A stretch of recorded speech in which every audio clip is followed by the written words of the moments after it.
이진우의 손에 잡히는 경제.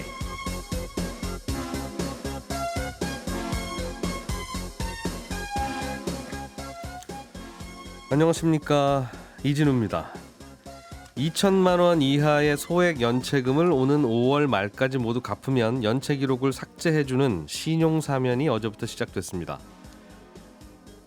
비트코인 가격이 우리나라 거래소에서 1억 원을 돌파하면서 역대 최고가를 기록했습니다. 중국 최대의 전기차 회사인 비아디가 지난해 302만 대의 완성차를 팔면서 세계 자동차 판매 생산량 순위에서 9위를 기록했는데요. 중국 자동차 회사가 톱10 안에 들어간 건 이번이 처음입니다. 관심을 모으던 미국의 2월 소비자 물가지수 상승률이 3%대를 여전히 유지하면서 시장 추정치를 웃돌았습니다. 미국의 금리 인하가 좀 더 어려워졌다는 분석이 나옵니다. 3월 13일 수요일 손에 잡히는 경제 시작합니다. 안녕하세요. 보건복지부 장관 조규홍입니다. 정부는 국민의 생사가 달린 중증 응급의료가 빈틈없이 운영될 수 있도록 최선을 다하고 있습니다. 국민 여러분께 부탁드립니다. 사명감으로 의료기관을 지키는 의료진이 중증 응급 환자 진료에 집중할 수 있도록 가벼운 질환은 가까운 동네 병의원이나 비대면 진료를 이용해 주십시오. 의료가 멈추면 개혁도 멈췄던 과거의 실패 사례를 또다시 반복할 수 없습니다. 국민이 아플 때 제때 제대로 치료받을 수 있도록 이번 의료계획을 반드시 완수하겠습니다. 감사합니다.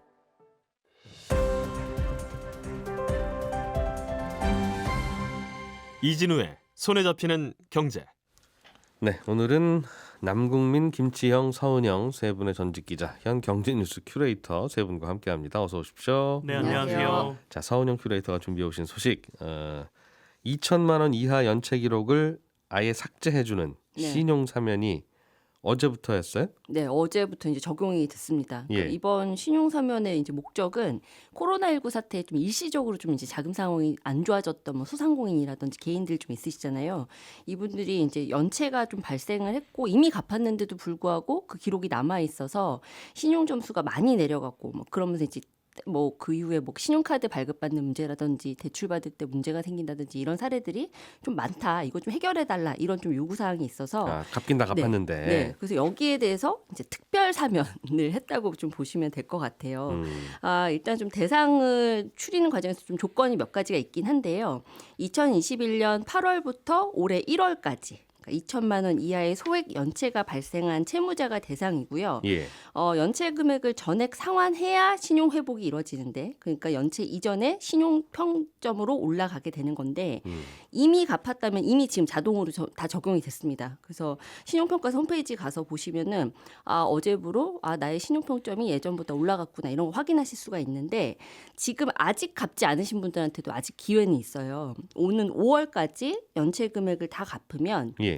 역시 자동으로 연체 기록이 사라지고 신용평점도 올라가게 됩니다. 지금까지는 갚았어도 연체 기록 자체는 안 사라졌는데. 네, 맞아요. 그런데 이번에는 없애준다. 맞습니다. 그래서 연체 기록도 삭제하고 금융사들끼리 공유도 못하게 하고 그리고 이제 신용평가사에도 요 기록 가지고 평가에 반영하지 마라. 이렇게 조치가 된 거예요. 일단 신용도가 내려갔을 때 이제 가장 큰 문제는 이제 신용카드 발급 안 되는 거. 그럼 신규 대출 안 되는 거, 그리고 1금융권 이용 안 되는 거, 이런 이제 여러 가지 불편 사항들이 있잖아요. 근데 예. 이번 조치로 이제 혜택받은 전체 이제 이 대상 자체는 한 300만 명 좀 넘어서는데 개인 사업자 다 포함해서. 근데 15만 명 정도가 카드 발급을 그 전에는 이제 최저 기준에 못 미쳐서 카드 발급 자체가 안 됐었는데 새롭게 좀 카드 발급이 된다고 하고요. 예. 26만 명 정도가 신규 대출자 평균 신용 점수 회복해서 이제 대출도 받을 수 있게 됐다. 이렇게 좀 설명하고 있습니다. 그리고 어제 좀 이 조치랑 동시에 이제 한 가지 또 좀 새롭게 시행된 제도가 하나가 있는데 보통은 이제 채무 조정 정보 공유 기간이 2년인데 이거를 이제 1년으로 단축했다. 이게 무슨 이야기냐면 보통은 이제 개인이나 개인 사업자가 이제 신용 회복 절차를 밟으면 신용 회복 위원회를 뭐 통하거나 아니면 새 출발 기금 채무 조정 절차 밟게 되거든요. 근데 빚을 갚다가 감당이 안 되면 뭐 빚보다는 내가 가진 재산이 적은데 네. 요것만 드릴 테니까 퉁치고 새 출발 좀 하게 해주세요. 맞습니다. 그 절차를 그래서 밟은 분은 내가 가진 뭐 빚이 100이지만 100은 다 못 갚겠다. 근데 나머지 요것만 조금 깎아주시면 다 갚을게요. 최선을 다해서 갚아볼게요라고 하면서 이제 갚는 기간도 조정해보고 갚는 총액도 조정해보고 뭐 이런 절차잖아요. 예. 근데 이 채무 조정 절차를 밟고 있다는 정보 자체가 결국에는 이제 이분들의 금융 활동에 굉장히 제약이 되는 경우들이 많이 있었거든요. 뭐 대출도 왜냐면 안 되고 카드도 안 나오고 맞습니다. 그때 땐 그렇겠죠. 네, 그래서 예. 이제 2년간 그동안은 이제 이 정보를 등록을 해놨다가 채무조정 협약 당시에 약속한 거 잘 지켰어? 그 변제계획 잘 지키면 딱 2년 지나서 아 성실하게 잘 갚았네. 그러면은 지워줄게. 요런 절차가 있었는데 아. 이제는 2년이 아니어도 1년만 좀 성실하게 갚아도 지워주겠다. 이렇게 바뀌었다는 이야기입니다. 이른바 이 전과 기록이 지금까지는 2년 갔는데 네, 앞으로는 1년만 가게 하겠다. 맞습니다.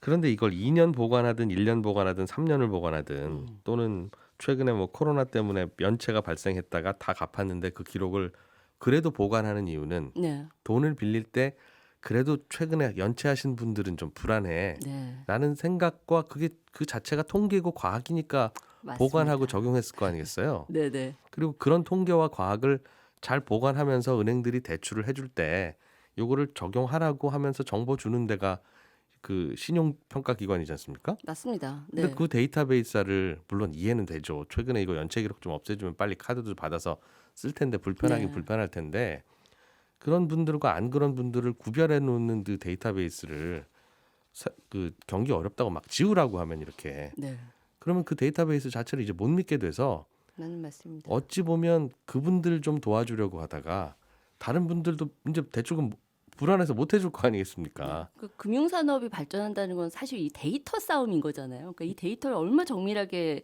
해서 이 사람한테 돈 빌려줄 때 이 사람이 정확하게 얼마나 갚을 확률이 있는지, 얼마나 연체할 확률이 있는 건지, 예. 아예 갚지 못하고 뻗을 확률이 얼마나 되는 건지 이런 것들이 정확하게 나와야 금리 산정이나 이런 신용 등급 산정이나 이런 그러게요. 것들이 정확하게 이루어지는 건데 이번 조치로 사실 금융사들한테서는 좀 볼멘 소리들이 나오는 건 사실입니다. 그러니까 특히 이금융권들, 카드사들 같은 경우에도 최근에 연체율 많이 올라갔거든요. 예. 근데 이런 데이터 다 지우고 이분들한테 일단 신용카드 이제 믿고 한번 다시 발급해 주세요라고 한다는 이게 게 예를 들면 실손 취지는 좋지만 그렇게요. 실손보험 네. 가입할 때 기존에 병원 갔던 기록 다 없애주고 네.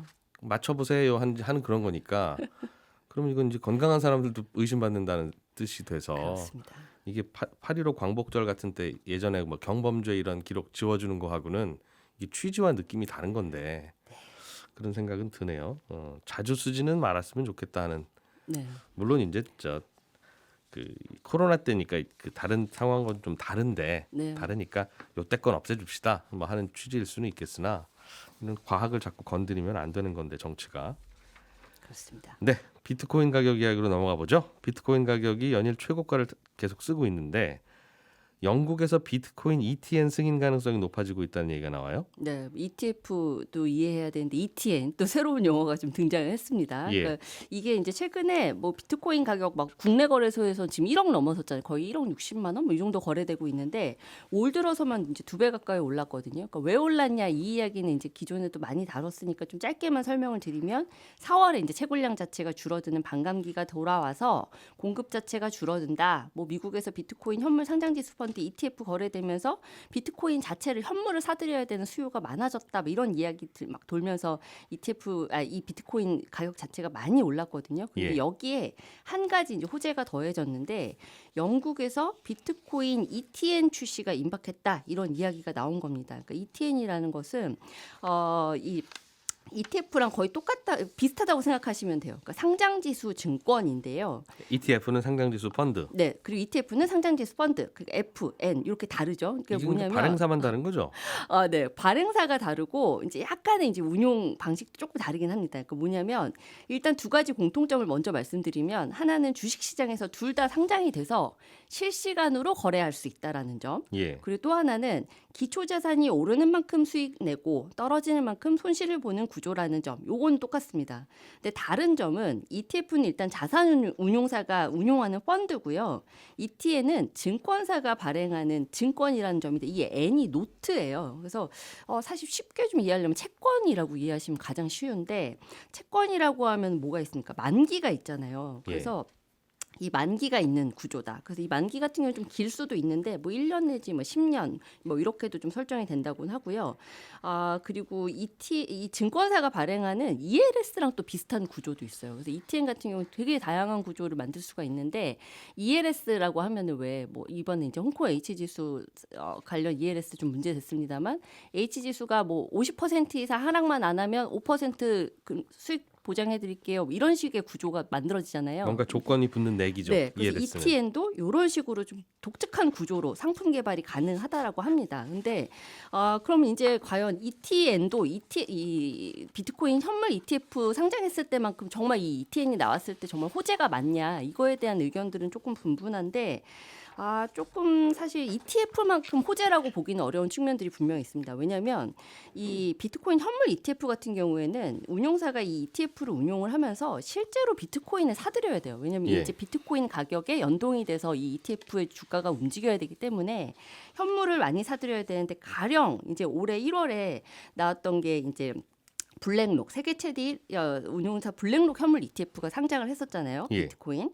근데 지금 2달이 지났는데 19조 원 이상을 샀어요. 19조 원어치를 샀거든요. 그러니까 그러면 어른들이 비트코인 네. ETF를 자꾸 사니까 주식 사듯이 네. 쉽게 주식 사듯이 살 수 있으니까. 그렇죠. 그래서 그만큼 이게 사람들이 비트코인 현물을. ETF를 많이 살수록 비트코인을 더 사야 되고 그렇죠. 그럼 비트코인 가격이 더 오르고 이런 구조가 만들어지는 거예요. 네. 그런데 ETN 같은 경우는 차이가 뭐냐면 현물을 살 이유가 없습니다. 그러니까 이거는 그냥 선물을 사서 이 운용을 하는 거예요. 그러니까 지수만 그대로 따르면 되는 구조이기 때문에 요거는 현물을 사야 되는 구조가 아니다. 그래서 당장 이 비트코인 가치를 직접적으로 끌어올릴 만한 호재는 아니다. 그런데도 왜 이렇게 사람들이 다 반기냐? 지금 일단은 비트코인 나만 없어. 나도 사고 싶어. 이런 이제 분위기가 좀 형성돼 있고 예. 다들 지금 비트코인이 오를 거라는 기대감이 상당히 크잖아요. 이제 여기에 이제 호재만 나왔다면 일단 이제 더 주가가 가격이 오르는 이런 분위기가 형성돼 있는 데다가 뭐 또 한 가지는 이제 그런 거겠죠. 그러니까 미국에서도 사실 이제 이 ETF가 승인이 났다는 것 자체가 와 이제는 제도권에서도 비트코인을 인정을 해주네. 이제 예. 제도권 금융상품이 나오네. 이런 기대감이 이제 컸던 건데 이번에는 보니까 영국에서도 이걸 하겠다는 의지가 강하구나. 그럼 영국에서 또 인정한다는 거네. 이런 이야기들을 하게 되는 거죠. 그래서 예. 지금 런던 증권거래소 발표 내용 보면은 당장 2분기부터 비트코인이랑 이더리움 ETN 상장 신청 받을 거다. 그러니까 빠르면 이제 연내에는 이제 거래도 가능하다는 이야기인데 이런 이야기들이 나오니까 또 한번 비트코인이 한 번 더 튀어오를까 이런 기대감들이 좀 무르익고 있는 상황입니다. 비트코인 가격 따라가는 다양한 금융 상품들이 자꾸 이제 움찔움찔 나오려고 한다는 네. 뜻이에요. 예, 신개념 자산이 될지 아니면 21세기의 튤립이 될지 어느 쪽인지 개인 의견은 여쭙지 않겠습니다. 일이 커지기 때문에. 네. 자, 남국민 큐레이터가 준비해 오신 소식도 이게 중요한 소식인데 중국 자동차 회사 비아디가 지난해 자동차 판매 전 세계 톱10 안에 들어갔다. 예, 맞습니다. 중국 전기차 회사 중에 가장 큰 회사가 비아디인데요. 지난해 302만 대를 팔았고 세계 순위에서는 9위를 기록했는데 이게 BMW를 제친 순위입니다. 그러니까 중국 자동차 회사가 이 순위에서 톱10에 들어간 건 이번이 처음인데요. 사실 중국이 제조업에서 거의 밀리는 분야가 거의 없는데 이 자동차만 여러 번 도전했는데 계속 실패했거든요. 그런데 마침내 비아디가 세계 시장에서 자리를 잡은 겁니다. 특히 이게 전기차로만 시장을 한정하면 지난해 팔린 전기차 5대 중에 한 대가 비아디 제품이었고요. 이제 압도적 1위라서 뭐 테슬라랑 양강 구도라고는 하는데 테슬라도 사실 비아디 한참 밀리는 수준입니다. 예.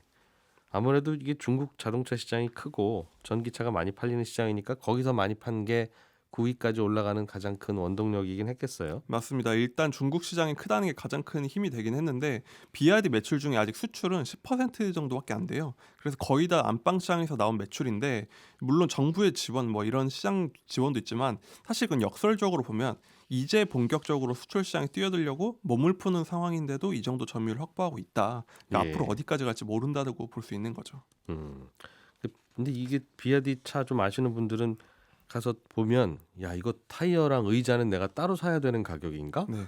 이거 뺀 거야 혹시? 이제 그런 생각 들 만큼 그렇게 싸다면서요? 아직 이 비아디가 한국엔 안 들어와서 체감을 못 하는데 예. 외국에서는 난리라고 할 수 있습니다. 왜냐하면 이 가격 경쟁력이 대단한데 비아디의 보급형 전기차가 지금 1만 달러가 안 됩니다. 네. 그러니까 우리 돈으로 치면 1,200만 원 정도면 전기차를 살 수가 있고요.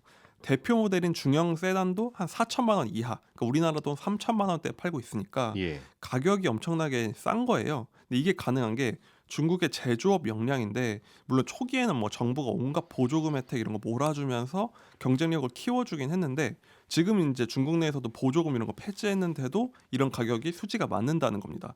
특히 이제 다 수직 계열화도 했고 비아디가 무엇보다 가장 전기차에서 큰 지출이 나가는 배터리 자체도 중국이 세계에서 압도적 1위이기 때문에 예. 이런 가격이 가능하다는 거죠. 작년에 유럽에서 이 가격 보고 분명히 이거는 사기다. 그렇죠. 보조- 미치고 파는 거 아니냐. 보조금 받았을 거야 이건. 네. 조사하면 바로 나와. 네. 그래서 조사하겠다고 했는데 그 이후로 답이 강간무 없죠. 소식이죠. 네. 좀 대단해요. 그러니까 지금까지는 이게 다 중국 내수 시장을 채우느라 바빴는데요. 지금 중국 경기가 완전히 얼어붙었잖아요. 그런데 중국 전기차 생산은 정부에서 밀어주고 있어서 정말 우후죽순 공장이 생겨났거든요. 그러니까 그동안은 중국 안에 이제 수요를 맞추느라 난리였는데, 사실 지금부터는 이 물량들이 남는 물량이 세계 시장에 쏟아져 나올 때가 됐다. 예. 그것도 아주 싸게 나와야 된다는 건데, 이걸 뭐랑 비시감을 느끼는 분들이 많냐면, 이거 2008년 전후에 디스플레이랑 철강 과잉 생산으로 세계가 완전히 이제 시장이 죽어버린 적이 있었거든요. 물론 예. 가격은 떨어졌죠. 그것과 비슷한 상황이 벌어지는 게 아니냐 이런 얘기가 나오는데, 중국이 사실 무서운 게 방금 제가 비아디를 말씀드렸지만 톱10 안에, 그러니까 전기차 톱10 안에서는 중국 기업이 5곳이고 점유율이 중국만 거의 한 40-50% 됩니다. 아, 전기차는 중국이 무조건 1등이군요. 거의 테슬라가 혼자 겨우겨우 맞서는 분위기다, 이런 상황으로 보면 될 것 같습니다.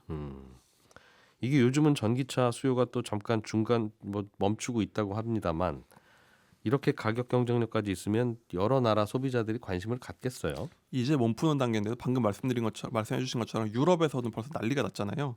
그 유럽 전기차 판매의 10%가 중국산이고 중국 전기차 수출의 절반 유럽으로 가고 있는 거고요. 점유율이 매우 속도가 빨라서 장악하는 것도 머지않았다 얘기가 나오고 있고, 또 가까운 동남아는 전기차 4대 중의 3대가 중국 전기차입니다.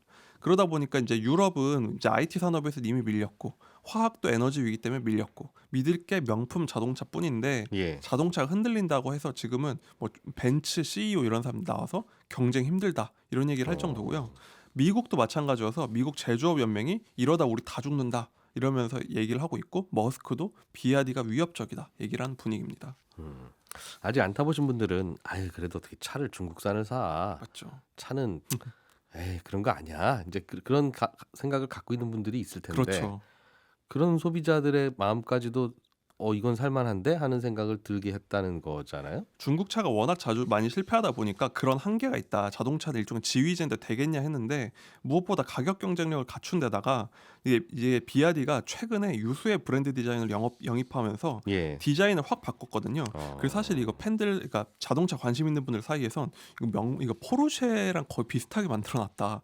외관은 그런 얘기를 많이 합니다. 예. 그래서 굉장히 권위 있는 자동차 관련 디자인상도 받고 있고, 품질도 안에 굉장히 많이 개선을 했다고 해요. 외국 평가가. 예. 그러다 보니까 이게 사실 내연기관은 수십 년, 수백 년 축적된 노하우가 필요한데, 이 전기차는 사실상 그냥 전자기기라서 손쉽게 따라잡고 있고 그게 실현이 되고 있다는 걸 벌써 유럽, 그렇게. 미국, 동남아는 체감을 하고 있습니다. 신기하게 생각하긴 하는데 뭐 한 3-40년 전에 일본 차가 그랬고, 그렇죠. 미국에서 네. 또 한 10여 년쯤 전에 우리나라 차가 그랬잖아요. 그렇죠. 뉴스 검색하다 보면 기아차가 2000년대 중반에 무슨 피터 슈라이어라는 그렇습니다. 디자인의 대가를 네, 회사로 영입했다. 맞습니다. 그러길래 그 무슨 소식인가 했더니 몇 년 후에 나오는 디자인을 보니까 확 달라져서 그렇죠. 순식간에 달라지더라고요. 예, 이게 자동차 디자인 바꾸는 거 금방이구나 네. 하는 생각을 한 적이 있었습니다.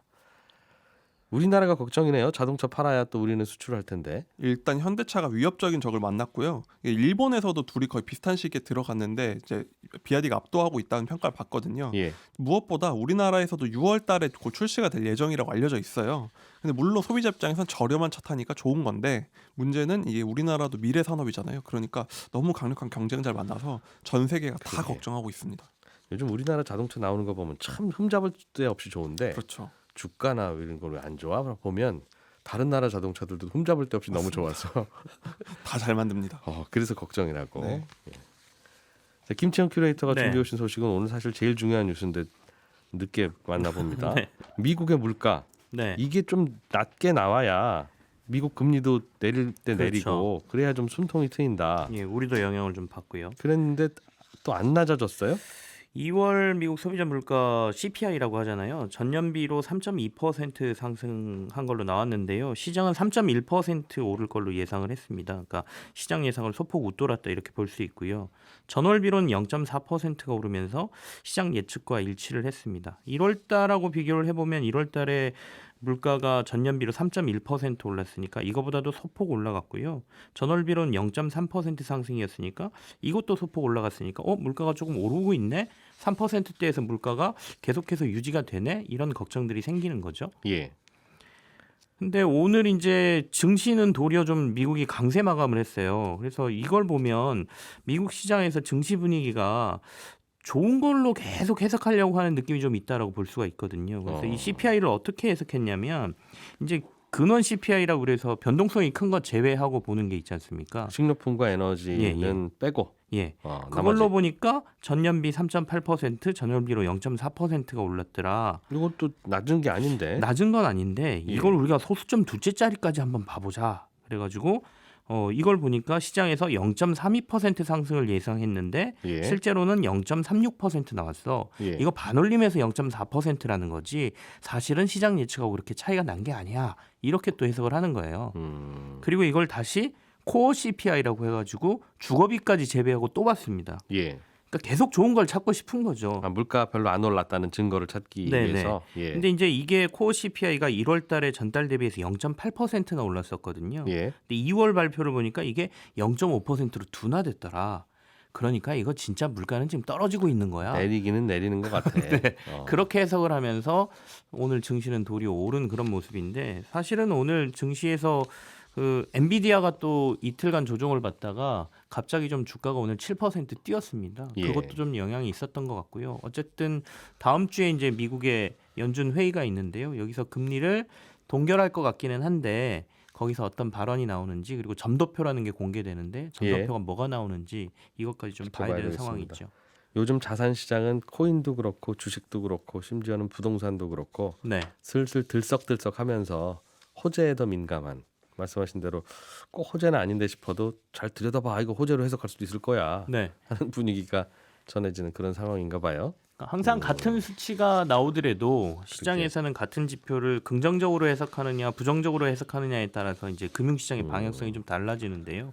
지금의 분위기는 오늘 S&P 500 지수가 미국이 또 한 번 최고치를 경신했거든요. 그러니까 그런 걸로 보면 악재가 나오더라도 최대한 좋은 쪽으로 해석하면서 시장이 계속 갈 수 있다라는 희망을 놓고 싶지 않은 분위기가 굉장히 예. 강하다. 이렇게 해석을 해야 될 것 같습니다. 네, 그 분위기의 1등 공신은 비트코인. 여기까지 듣죠. 예, 저희는 또 내일 아침 8시 30분에 모여서 경제 뉴스 전해드리겠습니다. 이진우였습니다. 고맙습니다.